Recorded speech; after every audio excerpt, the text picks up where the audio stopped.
So Welcome to episode number 420. Interesting number. And, the universe has put me together with Mr. David Golshan.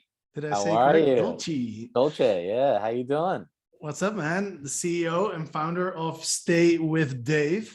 And Great to see you again. you were on the podcast in 2014, December 2014. Do you know what Wow, episode man. number it was? No, what was it? It was number 43. Oh my God. Airbnb Yeah. hosting in Los Angeles with David Golshan. Oh my God. Episode number 43, December 2014. This is almost Wow. 7 years ago. Can you believe that? Wow. And I still don't know anything about short-term rentals. That's the crazy part. I'm still learning. But yeah, man, and we met before that. So we've known each other for what, like 7-8 years?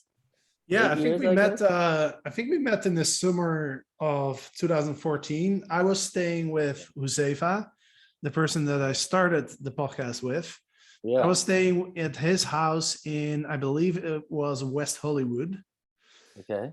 And I'm not sure how you and I connected, but I remember we went to have a drink at a mall somewhere. Yeah. I read, I think Get Paid with Your Pad came out like the year before or something like that, right?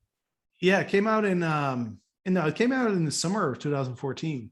Summer 2001. So that, as soon as it came out, I read it and then I emailed you Got it. and we started talking. What did Yeah. you email me? I said, you want to go out, pick up some women? No, I don't know. I know it was something definitely about questions I had about short-term rentals. Right. Okay. And we started emailing, and then I think you said, like, you're in the area, so we met up and we got a drink. Yeah, That I was remember it. I remember it pretty well. Can't believe that's 7 years ago. Yeah, Time flies. unbelievable. And now you're in all of our programs. Like, Yeah. you came to Colombia as a legend. You're also Yeah. going through Legends X right now as well. I'm going backwards. I'm going to be in your beginner program by next year. Oh man. Yeah, So that's great. all But right. yeah, I love all the programs and what you guys are doing. And obviously me and you have a great friendship. And now I've got a million questions for you. And I thought, for a change, maybe I would interview you and go through all these questions I have from attending the program and just questions in general. We're halfway through the Legends X program. That's right. And I know a lot of my colleagues, we have the same type of questions and issues. So I thought I'd just throw them at you and see what you think. See if if we can bust some of them out right now. Yeah, but before we get into that, give the listeners a quick overview of what you're up to with short-term rentals in Los Angeles. Tell us about your business. I've got short-term rentals in Los Angeles, in Orange County near the beach, in the Smoky Mountains. We're getting something, and we are doing arbitrage and also owning. And I'm looking to getting into the management model for the first time. Yeah. So I've been doing arbitrage for 7 years, and I went from 50 units, 50, down to 15, and I'm completely rebuilding with the management model. So I don't want to go forward with arbitrage anymore. I want to basically rebuild, take the information I know, the knowledge I know, and rebuild in the management model. Yeah. Yeah. Was that it must have been a challenging time to downsize? Were you able to get rid of all the leases, or was it, how ugly was it? Yeah, it was really ugly. Still going on, but it got bad for a while, but luckily, things are turning around. They're changing now. And the ones that we did keep are doing fairly well. And now I'm just focusing on really getting an operations manager, and then just moving to this new model, to the management model, which I've never tackled before. I've never had to deal with an owner. Yeah. I avoided it for 7 years. Yeah. And Yeah, I mean yeah, that's why a lot of people got into the rental arbitrage to start with, right? Like you can scale yeah, it really quickly, right? And you don't have to deal with owners. You're in yeah, full control. And I was talking to Eric on this podcast uh, just a few hours ago. Actually, we recorded a podcast, and we were talking about how most people who were doing the arbitrage model got pretty burned pretty hard in the yeah, during COVID, right? But it's an attractive model that works really well when the times are good. yeah. It works really well It's because you're in great. full control. You can scale it quickly. But the units that you have now are those all master leases and properties that you own? Yeah. So now there's a couple that we own, and then the rest of them are all still master leases in which we kept a good relationship with the landlords. Got it. Yeah. Yeah. And so you mentioned Los Angeles, Orange County, was it Smoky Mountains? Smoky Mountains. Yeah. Where is that? That's in Tennessee. Tennessee. Tennessee. Yeah. So you're not really It's focused on one market. You're focused on I'm spread multiple. out. Yeah. I'm spread out. I just went to the markets that I saw the biggest return, Yeah. and I'm trying to get established there. But I don't think I'm gonna venture out into any new markets. I'm gonna try to focus on our existing markets. Yeah. Okay. Yeah, Right on. yeah. I'm in Seattle too. I have something in Seattle that's a master lease. I've got something in near Nashville on a farm that I'm Mhm. master leasing. That's a really nice, like, little house on the prairie, we call it. I'm spread out all over the place. So Yeah. that also falls into like some operational issues that we're having, which I wanted to. I know you wanna talk about operations, and Yeah, that's my first thought is I'm thinking, okay, if you have all these units in different places, like how do you yeah, manage that, right? Because yeah. you need to have some boots on the ground, of course. So yeah, let's dive into it, man. Like, Yeah. Okay. what's your biggest challenge? All right. Let me bring this up right now. So biggest challenge I have right now is, and I put all these out here. So we talk about an operations manager, right? It's like an integrator, somebody who is basically doing what I'm doing. Um, they manage the customer service people. We have VAs, so we need someone to manage the VAs, somebody to manage all of our contractors and cleaners that we work with, somebody to constantly be looking at all of the day-to-day activities, and like the puppet master, making sure that everything is going well on the day-to-day. People are doing what they're supposed to be doing. Tickets are being answered. That person we're going to call the operations manager. A lot of companies, so right now I'm at 15 units. A lot of companies my size, what they're usually in one market. And from what I see, and what they usually do is they hire somebody on the ground, like an employee, right, who does the managing and the operations, but they're also able to go and drive to the units and do a spot check after the Mhm. cleaners are done. And if there's like an errand that needs to be run, they go, they do it, they take care of it. I really can't do that because I'm in so many different cities. So what do I do here?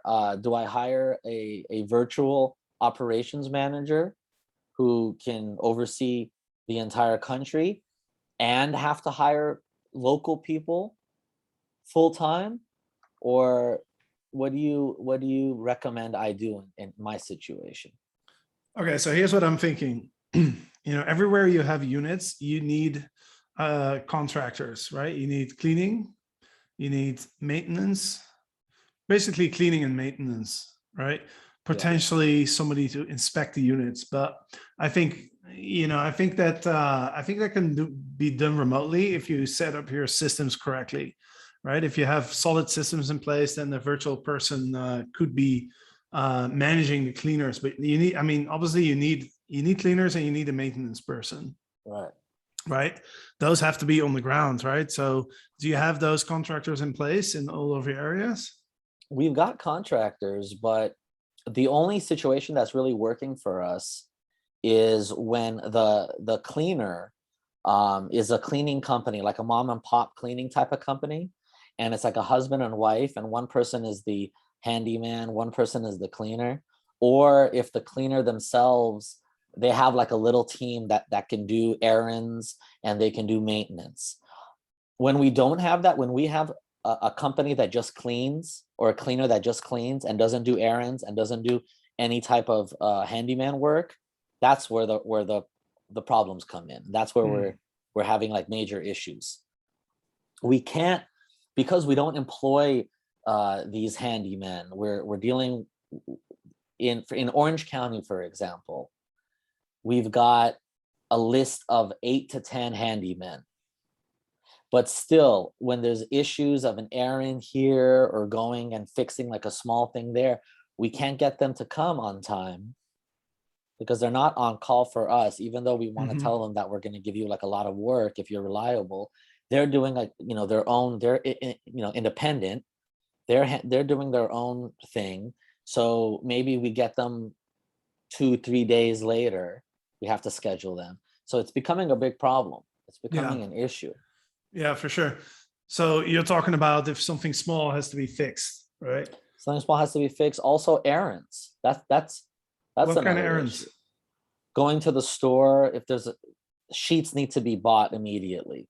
There's no time for Amazon. Somebody needs to go to the store, get to Target, get something, come back to the unit. Wi-Fi cannot be figured out over the phone. Somebody actually needs to go to the unit. There's a problem with the door. Somebody has to go to the unit. If the cleaner doesn't do this, right, and you don't have a full-time or part-time employee, how do we maintain this quality control with a contractor? Yeah, I mean, look, it's if you don't have a person on call, right? So ideally what you have is a cleaner who's like really invested into your business, right? Yeah. Who like, for example, when I was renting out in Amsterdam, my cleaning lady, like she was just managing my unit completely. She was invested in my property. Anything that had to be done, she would call like a family member, or she would solve it. And I'd pay her more than that she would earn at the hotel. And because I paid her so well, she took on that responsibility, but also she was bought into my vision, my little vision with my Airbnb at the time. At the time, Airbnb was new. So I told her, like, look, if you and I are a team, and if we can figure this out and get 5-star reviews, and we always make sure that everything is perfect for the guest, then you're gonna have a lot of business from me. You're gonna have a lot of work. I'm gonna keep paying you well. That's a success for you as well, just as it is for me. I also think it's really important to let that person know they're not just a cleaner. You don't see them as a cleaner. Right. These are team members, right? So I would say number one is see if you can find somebody like that. Somebody is really invested in your business, who doesn't see it as a way to just simply fill their pockets. We have somebody. We have people like that in different cities. Like in San Diego, for example, we have this great person who she's got her own handyman that work for her, and she's got a bunch of different cleaners, and she's like completely involved. And she, if an errand needs to be done, one of her people will do it. So she's like an all-in-one. Yeah, and it works out fantastically, right? In other cities, it's very hard to find this cleaner that is not an employee. We have to, we're finding like a contractor who is going to be somebody that can do everything and be invested with us, even if we pay them to be invested with us and fix something that is broken, go to the store, be available to go to the store for us. We tried hiring like, people that are just errand people, and then people that are just maintenance people. But it's a total like disaster when we do that. I mean, I see two ways how you can make this work. Number one is you need to have somebody who's on the ground and who's invested into it, whether that's the cleaner or whether it's, little co-hosts, right? Kind of Julie's model. Yeah. Right. Julie George. She's been on the podcast multiple times. That's how she did it, right? She was Yeah. like, okay, I have my little co-hosts. They all have managed a number of apartments. They get a percentage. You focus on the online part, right? Yeah. You have your VAs. You have all that dialed in. What you need is somebody on the ground who's invested, right? Who you can give that responsibility. Now, if you don't have that person, then it becomes really challenging, right? Because like you said, no one's on call, you're not a priority for the people that you're working with. So then the only other solution to that is to literally set up your systems in a way that prevents the challenges that you would need that person for, if that makes sense. Right? So that includes number one, that means that you need to have a system so that you're never going to run out of something last minute. So you need to have enough linens, enough consumables, so that you can always just order on Amazon and you never have to do those errands in the first place. Right. Same when it comes to the Wi-Fi, when it comes to the doors, the locks. I would look at all those challenges that come up, and for each individual one, think about how can this be prevented, right? Because those are the only two solutions in my mind. Yeah, we have a lot of systems in place. Anytime there's a problem that happens more than once, we try to figure out how can we put this into our system. But obviously, those situations arise. So I think what you were saying is we need to find, I like Julie's model as well, but it's hard to, in Julie's model, the person is like a franchisee, and they handle everything. They get a percentage, and they handle the communication, and then they just have to come and make sure that at the end of the month, it's it's like 4.8 star something, whatever you need to do to make it 4.8 star, you do it. It's hard for us to do that model, but I think you were right what you were saying when you said that we have to have somebody invested. Are you saying that it should be a cleaning company that's invested? Who is this person who's invested that's going to get us errands, cleaning, and maintenance? Yeah, I don't think it's gonna work with a cleaning company. I think it needs to be a person who's ideally it's a person who is primarily your cleaner, but she feels that she enjoys working with you. Her heart is in the property, right? She enjoys the hospitality part of it. That was kind of like how my cleaner was back in Amsterdam. Like she was doing check-ins with guests because she loved doing that. Right. So she was very much part of the business, part of the vision, So I think with a cleaning company, I don't think that would work, because if you have somebody who's really invested into your business, then that person, when you're on the ground, it's easier to find that person who last minute is able to help you out with something, right? Yeah. So I think, like I said, it's either you find that person, and then the next question, of course, is how do you find that person? Yeah. But I think you have to make a decision. I think you have to say, either I'm going to find that person, or I'm going to create a system. I'm going to manage my unit in a way where the situations where I would need somebody to come in last minute to fix something or do something, I'm going to manage my units in a way that doesn't happen. So that might mean maybe you can't do back-to-back bookings, right? Maybe you always have to have one day in between bookings, for example. I don't know. Maybe that it doesn't have to be that way. But what I'm saying is you need to set yourself up so that those things don't happen, because that's not manageable that way. Right. I think the best thing is for us to just to get that cleaner, to find that cleaner, that we tell them you're not just going to be cleaning. We need you to also do or be responsible for all of the handyman maintenance work and the errands. And we need to go back to that model, because that's the model I used to have. Yeah. And okay, appreciate that. So Yeah, and until you have that person, I would focus on just preventing as many of those issues as possible by improving or changing your systems. yeah, we just get we get so many different issues that are just unexpected. So Give give me some more examples.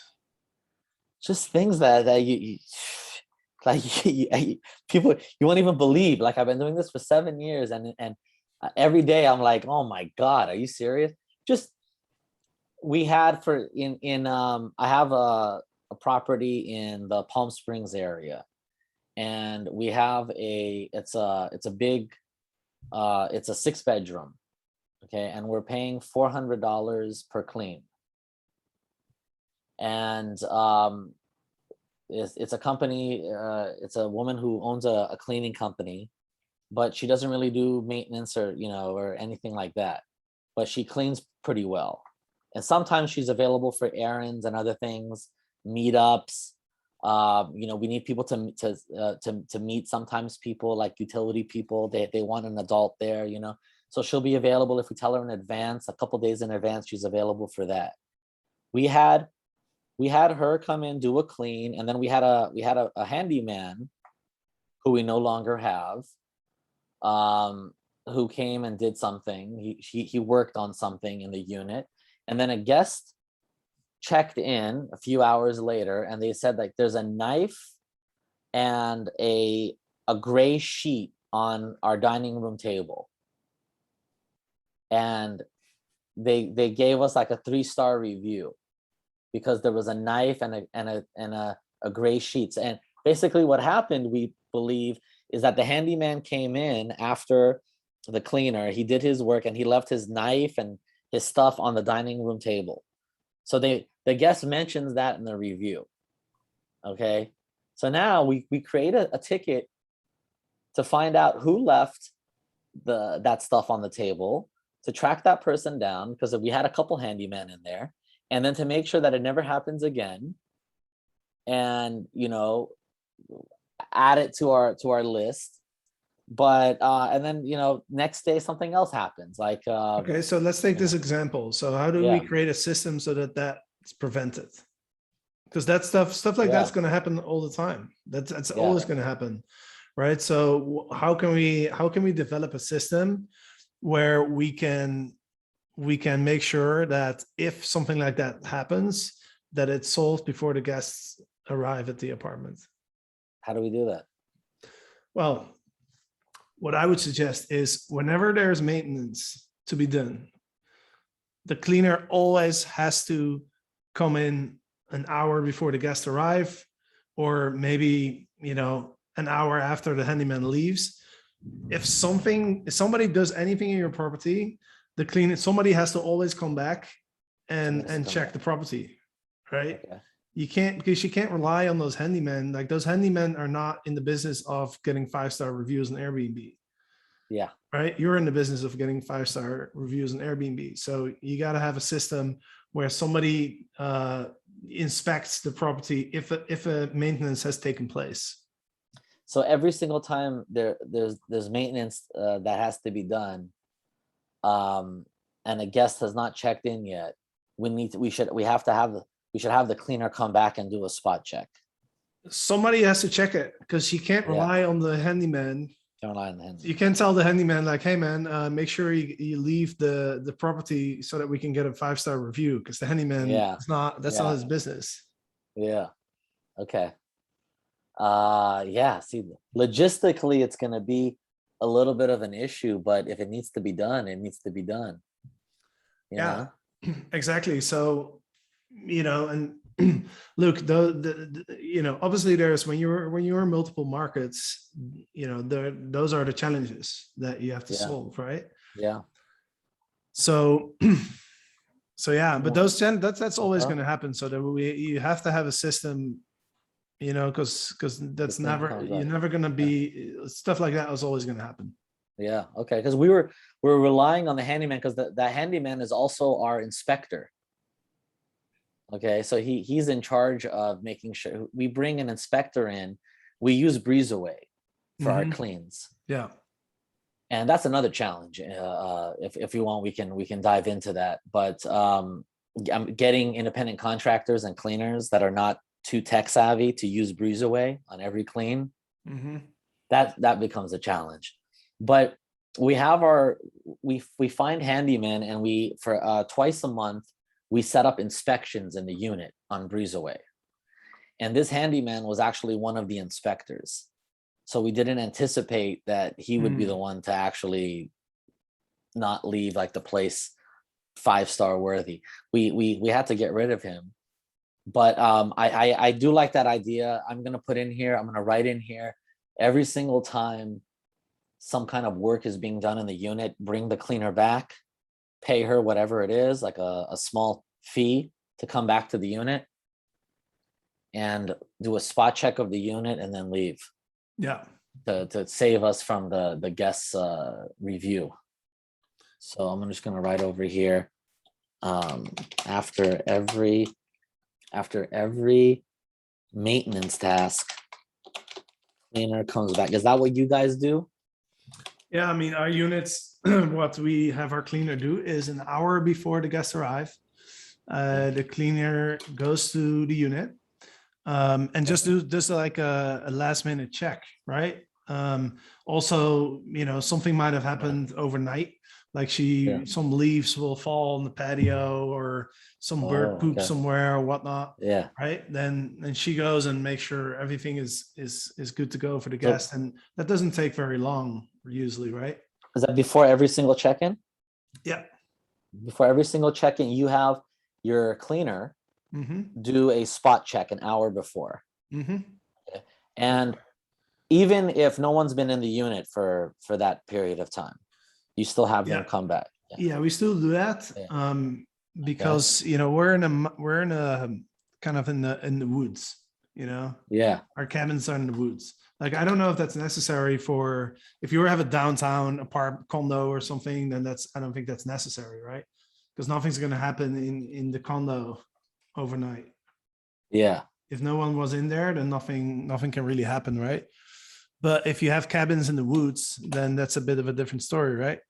Okay. What if it snowed or something, and right.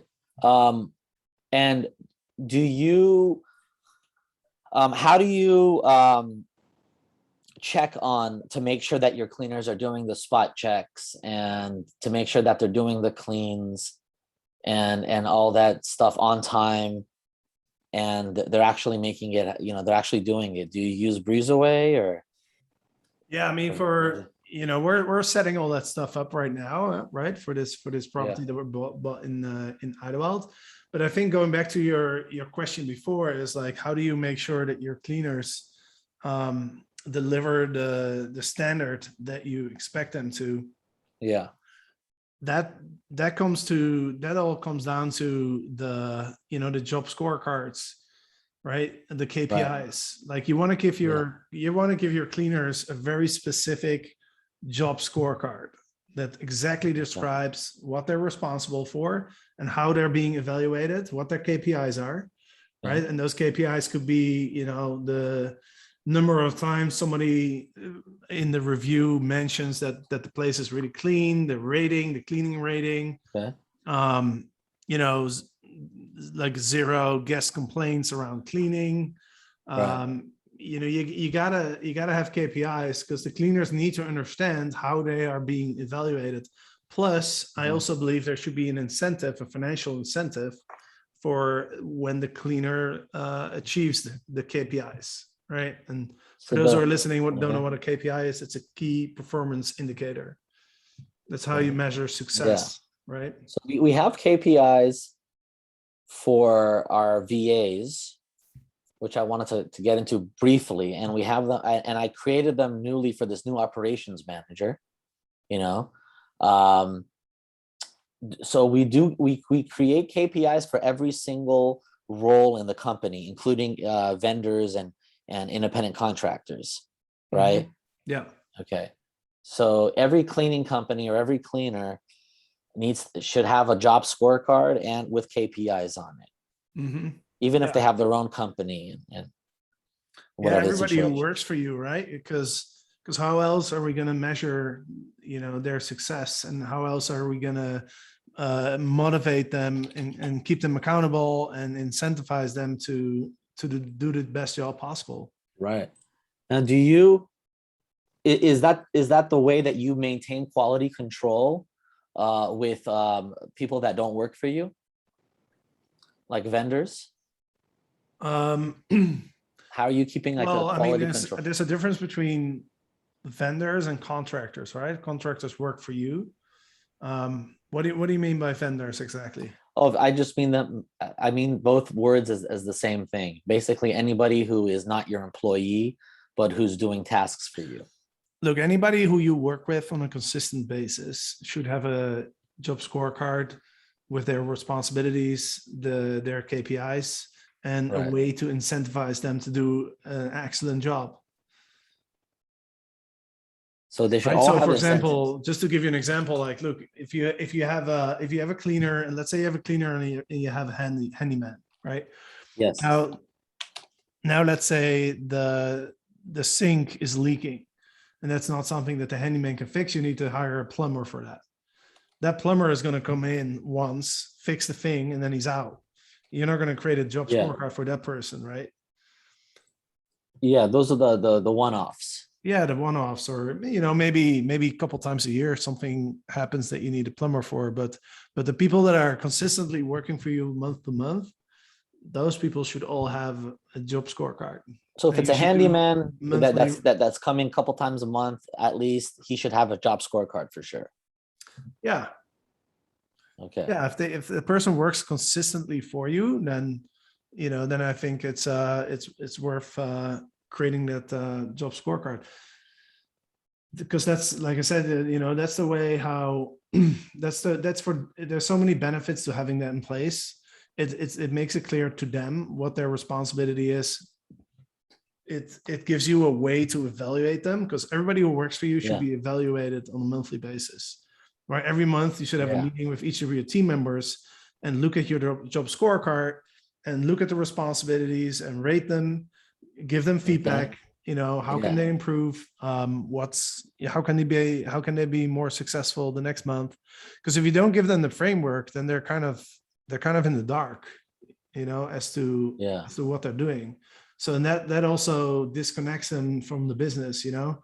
Like if you have these monthly review meetings and they have their job scorecard, that really connects them, makes them part of the business. So it also does something psychologically as well.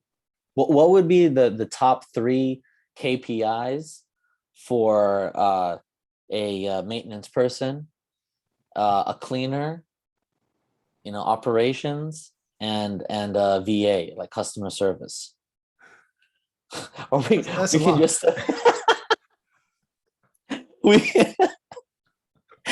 our the viewers want to know. I mean, that's obviously that's going to differ from business to business, right? That's something that you have to figure out, but I can give you some examples. Okay. Number one, for cleaners, I would say definitely the ratings, right? The ratings on Airbnb, because that's super important. But the point is, the point is of the KPIs is to align your interest with the person that you're working with, and incentivize them to do a really good job where it's needed most, right? How is the cleaner affecting the success of your business the most? I would say, it's the rating that your guests are giving you on cleaning is one of the best ways to measure their success, right? Number 2 would be consistency, right? That the cleanings are always done for every single turnover, right? So no missed cleanings, for example. That's really important, right? Consistency, the ratings. I would say something when people mention in the reviews, how on Airbnb people can mention things in the review, like, hey, this place was spotless. So if a guest mentions in the review that the place was spotless, that should that should be a little bonus for the cleaner. 'Cause Right. that drives your business forward, right? So yeah, for the cleaning, it's a little bit easier because we can look at the ratings. We can actually look at numbers. What about when it's not so easily trackable, measurable, like with maintenance? Yeah, with But, maintenance, I would say, you know, what's needed most is everything works, right? So no complaints from guests that something's not working. Okay, so if we let's say we've got a handyman that we work with, and so we make his monthly scorecard. Guess, because on the monthly scorecard we've got like a low point, a goal, and like an overreach, right? Like a stretch, something like Yeah, that. that's right. So we can say for the handyman, things work 95% of the time as the goal, maybe. Yeah, I mean, I think for some of the that- KPIs, the goals should be, there's no stretch because it's so important that the goal should be that it always works, right? Right. So So yeah, I mean, we should exactly. make the goal. What's Oh, that? go- No, I'm sorry. Go ahead. Yeah, so I think for the maintenance people, the most important thing is that things work, right? So there's two ways of doing it. You could say like, okay, it works. You know, we get the goal is to get, you know, one or less complaint from a guest each month that something's not working, and the stretch is 0, or the goal is 0. You know, that's something that you have to decide, but you have to think about like what's most important. How can we measure the success of the maintenance person? You know, and again, it comes to consistency, right? So if you, for example, if you agree with your handyman that whenever there's an issue, that person is available within X amount of hours, then one of the KPIs will be like, did the handyman show up within the time frame that you said on every occasion? Or, you know, maybe the goal is 95% of the time. Yeah. Okay. I'm interested in, I'm going to put that down. I'm interested in the next module of your course that talks about where to find these handymen, right? Where to find these maintenance people. Because we're having a tough time finding anybody who is going to live up to these KPIs unless we hire them full time. Yeah. In my markets, they are so busy and they're getting paid so well, especially right now. Yeah, look, this is a challenge across the board right now because you know, because of the pandemic, like a ton of people are working on their homes, and in general, contractors are just hard to find. Right now, because you're in these different markets, that challenge is even tougher for you, right? Because obviously it's easier to find somebody if you're in the market, but if you're remote, you have to be creative. I mean, in the end of the day, maybe you go and stay in those areas for a while. You know, if you're in what was it, Nashville? Everywhere, yeah. Nashville. I mean, maybe you go out to Nashville and you stay in one of your units for a week and you build relationships there with the locals. I mean, that's in the end of the day, being there is the best way to find people, right? I find when I actually meet the people, it's worse. They don't want to hang out with me. In that case, you send somebody else. No, but seriously, you're saying it's better to, what's the benefit of being there? To have like a face-to-face meeting with different handymen and contractors and explain things to them face-to-face? Well, I mean, just being in the location allows you to build your network, build relationships with people, right? Because that's, in the end of the day, that's how you find people. I mean, there's a lot of different ways to find people, right? Yeah. Obviously, you can go on the internet, you look at Facebook groups, there's, you know, Facebook Marketplace, like there's all sorts of ways that you can find people. I mean, I've heard people, hosts, who couldn't find contractors to work with, and who literally like booked a stay at a biggest hotel in the city, and just walked around the hallways the whole day, talking to anybody who works there and saying like, hey, how much does this hotel pay you? I'm paying you Yeah. 25% more if you work for me. Yeah. You know, like And for them to leave their job, or for them to just be available to have their hotel job. I and mean, then just be those are the available. people that you have to meet, and you know, those are the people that you need, right? Yeah. So Like I don't know. I don't know what deal you can work out with these people. But what I'm saying is like, you know, if you that's a way to meet the people that could potentially be the handyman or be the cleaning in your business, right? If you so go getting online, it. if you go online and you can't Yeah. find anything, then you got to go out there and start hustling. Yeah. I think that's the one thing that's missing.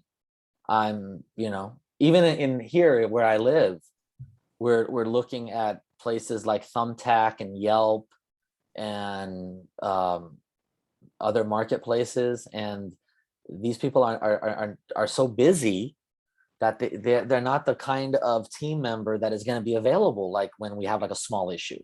Yeah, They're doing like big jobs, or they're, yeah, you know, yeah. And there's still a lot of people are haven't gone back to the workforce. I think.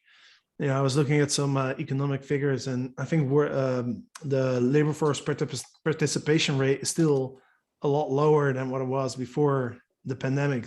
So it means a lot of people haven't returned to work yet. yeah. Right. So there's a shortage of personnel in a lot of Right. places, especially when it comes to maintenance and cleaners, because there's so many people that are working on their homes.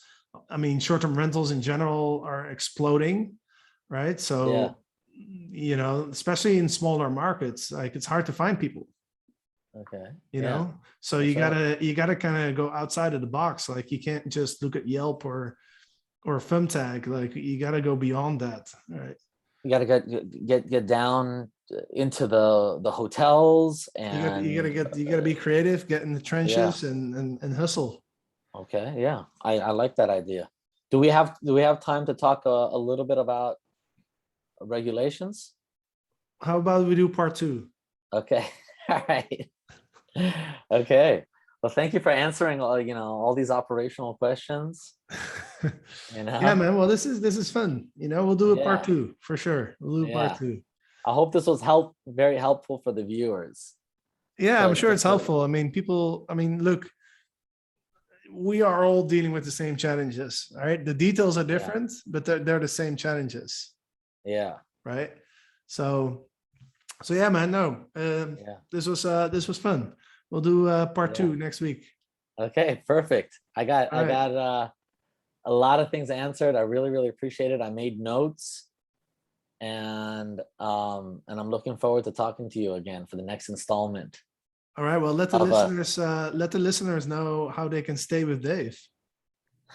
You can go to StayWithDave.com and check it out, or better yet, come to our Instagram at StayWithDave on Instagram. That's right. And send me a message over there. And if you're yeah. cleaning, if you're a cleaner or a handyman, and you're listening to this, and you want to work for Stay with Dave, then please, how do they reach out to you? Please message me on Instagram, especially if you can do cleaning, handyman, errands, all together. Message me on Instagram, and I will create a job scorecard for you, whatever you want. The future is bright. The future Yeah. is bright for if you work with Stay with Dave. Oh yeah, why stay anywhere else when you can stay with Dave? Except for all the awesome people in the community that we love. Awesome. Well, thanks for being on the show. Thank you so much. It was a pleasure interviewing you, and you answering all these questions, and look forward to it. Look forward to talking to you again, man. What's the best way for us to get this episode out there, this particular episode? Do we want people to download it? Do we want people to leave reviews? How do we show that this episode is, get it out there? Get it out there. Yeah. I mean, this is, people subscribe to the podcast, so they will automatically the subscribers automatically get the podcast in their in the Apple Podcast app or wherever they listen. Yeah. And then obviously, we'll send you the link to the show notes. They're going to be on getpaidforyourpet.com. So, Perfect. you can share that with your personal network as well and your Yeah. million Instagram followers. That's right. We want to get this out there. I'll share it. And people can people leave reviews for this particular episode? Absolutely. Not for the episode. They can leave reviews for the podcast. For the podcast. Okay. Yes. And we Perfect. love when people leave reviews because that helps us attract more listeners to the podcast. So let's tell have everybody. you left a review? I have not. I'm because I had no idea. I'm going to leave an amazing review. And for all the viewers, please leave an incredible review if you loved it. And if you hated the show, email Eric personally. Email Eric's personal email. And we'll take it from there. Or Julie, or message Julie. That's right. All right, Dave, let's wrap this up. Thanks for being on the show. We'll do part 2 next week. And to listeners, hope you enjoyed this little bit different way that we did the podcast today, but I thought it was fun. So we'll do part 2 next week. Thanks, man.